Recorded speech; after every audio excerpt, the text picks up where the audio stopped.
அனைவருக்கும் வணக்கம். இந்த பதிவில் நம்ம என்ன பார்க்க போகிறோம்னாக்க, பெண்கள் மீது நடத்தப்படும் தாக்குதல், போதை கலாச்சாரம், குடி கலாச்சாரம், இதுங்கிறது சொல்லி சொல்லி வாயே வலிக்குது. இதுக்கு முடிவு காணுவது எப்படின்னு தான் நம்ம யோசனை பண்ணணும். முடிவு காண்பது என்று ஒரே வழி, திமுக அரசை அகற்ற வேண்டும். இந்த போதை கலாச்சாரத்தை பெருமளவில் கொண்டு வந்த இந்த திமுகவினுடைய செயல்ங்கிறது வன்மையாக கண்டிக்கத்தக்கது. கேட்டால் குஜராத்திலேருந்து வருது, இங்கே இவங்களுடைய செக் பாயிண்ட்டு என்ன பண்ணுதுன்னு தெரியல. போஸ்டிங்கில் செக் போஸ்ட் வச்சுருக்காங்க. அங்கே இருக்கிற அந்த போதை கடத்தல் தடுப்பு பிரிவு பெட்டை போட்டு தூங்குறாங்களான்னு தெரியல. இதை போலீஸர் நம்ம காவல்துறையை நம்ம குற்றம் சொல்லிட்டு கூட, காவல்துறையில் பணியாளர்களை அவங்க எந்த அளவுக்கு நெருக்கடி ஆறாங்க, தன்னுடைய செயல்பாடுகள் செய்ய முடியாதுங்கிறது ஆளுங்கட்சி தரப்பை சேர்ந்த, கூட்டணி கட்சி தரப்பை சேர்ந்த அந்த இவங்க இருக்காங்க இல்லையா, உறுப்பினர்கள், அந்த கட்சிக்காரர்கள், அவங்களெல்லாம் கொடுக்குற நெருக்கடி காரணமாக அவர்களால் தனது மனசாட்சிக்கு நேர்மையாக பணி செய்ய முடியாத நிலைக்கு தள்ளப்பட்டிருக்காங்க. இதான் நிதர்சனமான முக்கால்வாசி குற்றங்களை பார்த்தீங்கன்னாக்க எல்லாமே ஆளுங்கட்சியோ இல்லை கூட்டணி கட்சிகளை தொடர்புடையதாக இருக்கிறதாகவும், அவருடைய அழுத்தத்தின் காரணமாக அவர்களால் நியாயம் செய்ய முடியவில்லை என்ற வருத்தத்தை உயர் அதிகாரிகள் பதிவு செய்கிறார்கள் தனிமையில் பேச்சும்போது.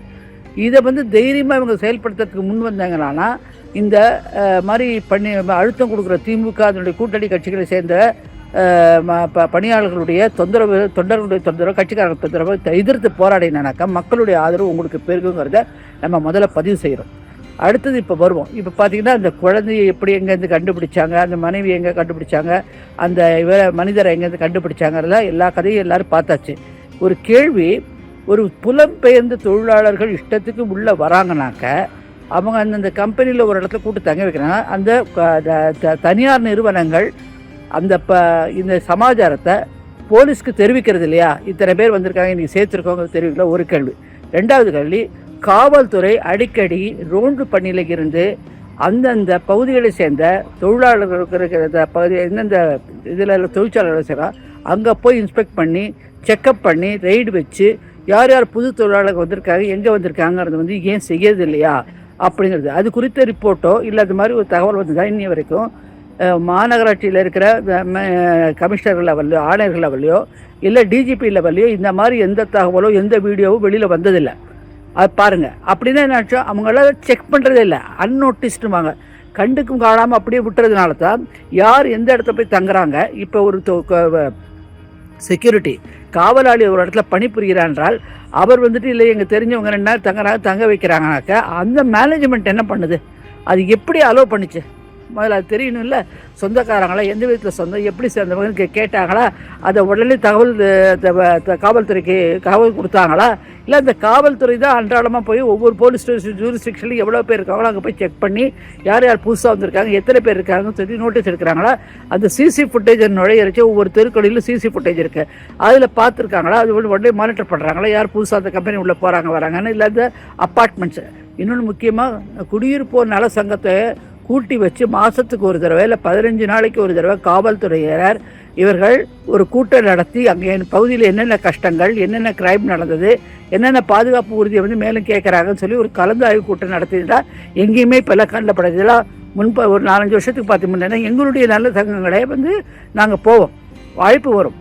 அந்த பகுதியை சேர்ந்த ஆய்வாளர், அதுக்கப்புறம் பெரிய மேல் அதிகாரிகள் அவங்களாம் சொல்லுவாங்க, இன்றைக்கி இவ்வளோ பீட்டு போட்டிருக்கோம், இந்த வட்டத்தில் இந்த வார்டில் இந்த 2 கான்ஸ்டபிள் இருப்பாங்க, காலையில் சாயந்தரம் இந்த 2 பேர் வீட்டில் வருவாங்க. அப்படிலாம் எங்களுக்கு ஃபோன் நம்பர் கொடுத்து நம்மளை பார்க்க சொல்லி அதை உடனே தொடர்பு கொள்ள சொல்லி அறிவுரைகள் வந்தது. ஒவ்வொரு குடியிருப்போர் நல சங்கத்து செயலாளர்களை வச்சோ மற்ற குடியிருப்பு வாசிகளோடு இருக்கிற தலைவர்களை வச்சு பேசி அவங்கள்ட்ட இதெல்லாம் கொடுத்துட்டு இருந்தாங்க. ஒரு ஆப்பு செயல்பட்டது, அது வழியாக நல சங்கத்தில் தகவல் பரிமாற்றம் நடந்தது. இந்த இடத்துல திருட்டு பேருக்கு இந்த மாதிரி ஒருத்தரை ஒரு மர்மமான நடந்த உடனே தகவல் தெரிவித்தோம். இப்போ பார்த்தீங்கன்னா அந்த மாதிரி எந்த கூட்டங்களும் நடைபெறுவதில்லை. கிராம பஞ்சாயத்துகளாகட்டும், நகர பகுதிகளாகட்டும், எங்கேயுமே இல்லை முனிசிபாலிட்டியிலாகட்டும் இந்த மாதிரி கூட்டங்களில் நடைபெற்றது ஒரு தகவல் எங்கேயாவது இது குறித்து பெருமையாக காவல்துறையை கண்காணிக்கும் அமைச்சராக திரு ஸ்டாலின் அவர்கள் எங்கேயாவது பதிவு பண்ணியிருக்காரா? அவர் பதிவு பண்ண நான் அப்பா என்று அப்பா என்கிறது நான் இருக்கிறேன், அப்பா என்று இருக்கிற தாத்தாவை இருக்க வேண்டிய இந்த குழந்தைக்கு பாதுகாப்பு கொடுக்க தமிழ் மண்ணில் கால் வச்சதுக்கப்புறம் தமிழகம் தாங்க அவங்களுக்கு பாதுகாப்பு கொடுக்கணும். இங்கே புலம்பெயர்ந்த தொழிலாளர்களுக்குன்னு ஒரு சட்டத்தை கொண்டு அவர்களுக்கான நன்மைகளை செய்வதற்கான மத்திய அரசுலேருந்து நிதியை பெற்றுக்கொண்டு ஒன்றுமே செய்யலைனாக்க, அவங்க பாதுகாப்பை கொடுக்கலனாக்க, கேட்டானாக்கா பீகார்காரர்கள் அந்த பாடியை வந்து அவருடைய சகோதரர் ஊருக்கு எடுத்துகிட்டு போயிட்டாரா? அது எப்படி அலோவ் பண்ணாங்க? போஸ்ட்மார்ட்டம் முடிஞ்சு அதை வந்து இங்கே புதைக்கப்படாது, ஏன் அவங்க வந்து ஊருக்கு அனுப்புகிறாங்க? அவங்க கேட்டதாங்கிறதுக்கு என்ன சாட்சியம் கொடுத்தாங்க டிஜிபிக்கு? இன்னும் சார் அது சென்னை மாநகராட்சி ஆணையர் ப்ரெஸ் மீட்டில் ஏதாவது காட்டினாரா? அது அவங்கள வச்சு இவர் தான் அவருடைய சகோதரர் சொல்லி அதெல்லாம் சொல்லி பேச வச்சாரா? அப்போ தான் அது உண்மை தன்மையை நம்ப முடியும். அவங்க அதே மாதிரி தான் முன்ன தலையில் அடிப்பட்ட அந்த பீகாரை உடனே அவங்க அமைச்சு விட்டுட்டாங்க. ஸோ இதுலேருந்து என்ன தெரிய வருது? அதாவது தடயத்தை அழிப்பதும் தகவல் மேலே பரவலாக இருக்கிறதால் மூடு விழா நடத்தப்படுகிறது. மூடு விழா நடத்துவதனால உங்களுக்கு நல்ல பெயர் வரும்னு நினைக்கிறீங்க. அதிக பீகார் மாநிலத்தை சேர்ந்தவர்களே உத்தரவு கொண்டுங்கன்னு சொல்லிட்டு எப்படி தகவல் கொடுப்பீங்க? அது உண்மைத்தன்மை என்ன? அவங்கள நீங்கள் அந்த மாதிரி அந்த இறந்து போகிறவருடைய சகோதரர் அழைச்சிட்டு போனாரே, அவர் வந்து பேசினாரா? அவர் யாருங்கிறது நீங்கள் ப்ரெஸ்லேருந்து ஃப்ரீயாக பேச விட்டீங்களா? இதுக்கு தகவல் கொடுக்க முடியுமா? அப்படி இருக்கும் பட்சத்தில் இதனுடைய உண்மைத்தன்மையை நமக்கு இப்போ காரணம் என்னன்னாக்கா, இன்னைய பொழுதில் பார்த்தீங்கன்னாக்கா 52% மேலே குழந்தைகள் மேலே தாக்குதல்ங்கிறது குற்றங்கள் அதிகரித்திருப்பதாக அவங்க தரப்புலேருந்தே வந்து தகவல் உறவு சட்டத்தில் வருகிறது. எப்படின்னாக்கா 6950 இது அவங்க கொடுக்குற கணக்கு கொடுக்கும். அதை தாண்டி மறைக்கப்பட்ட உண்மைகள் எவ்வளோ என்பது கடவுளுக்கு தான் தெரியும். மனசாட்சி இல்லாமல் நடைபெறுவது நம்ம காவல்துறை சில பேர் குற்றச்சாட்டுங்கிறாங்க. அவர்கள் கைகள் கட்டப்பட்டுள்ளது. நாங்கள் குறிப்பிட்ட மாதிரி அவர்கள் நியாயமாக நடக்க முயற்சித்தாராலும் அவர்கள் மீது தாக்குதல் மறைமுகமாக செய்யப்படுகிறது ஆளுங்கட்சி தரப்பிலேருந்து. அப்படிங்கிறது நிரசனமான இதை வந்து பலதரப்பட்ட போது கூட நமது நீதி அரசர்கள் குறிப்பிட்றாங்க.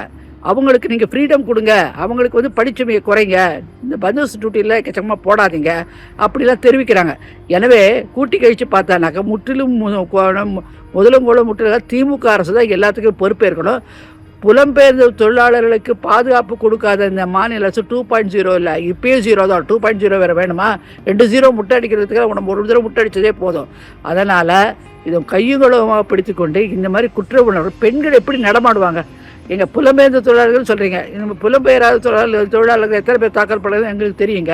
இதை வன்மையாக கண்டிக்கிறோம். விடமாட்டோம். இந்த வரும் உரிமை தொகை 1000 ரூபா வாங்குகிற உரிமை தொகை மக்களை இன்னொரு தடவை மறந்து கூட பெண்களுக்கு பாதுகாப்பு கொடுக்காத திமுக அரசு கொண்டு வராதீங்க. அது கைகூற்றி வேண்டி கேட்டுக்கொண்டு விடைபெறுகிறேன். நன்றி, வணக்கம்.